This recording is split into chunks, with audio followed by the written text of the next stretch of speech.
jilbabnya di bawah. Terus kan dia itu orangnya nggak mau dilihat rambutnya, jadi dia ke bawah. Nah tiba-tiba itu orang yang mau mencuri, dia pulang balik lihat HP di sini. Oh memang mondar mandir ya? Iya mondar mandir. Nah tiba-tiba kayak sepi nih, nggak ada orang. Tiba-tiba dia tarik dari jendela. Nah terus pas temanku naik, tidak ada itu HP. Ada HP ya Pak? Iya, tiba-tiba mati wifi di HP-nya juga karena dia sementara hotspot.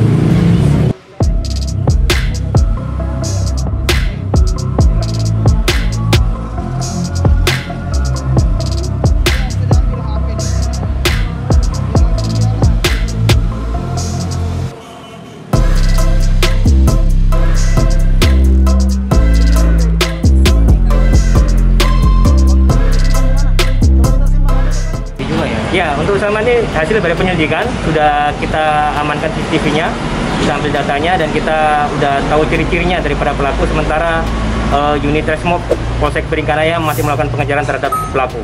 Kalau dari CCTV ada berapa pelaku dan indikasi masih satu pelaku, menggunakan topi dan dia menggunakan ransel.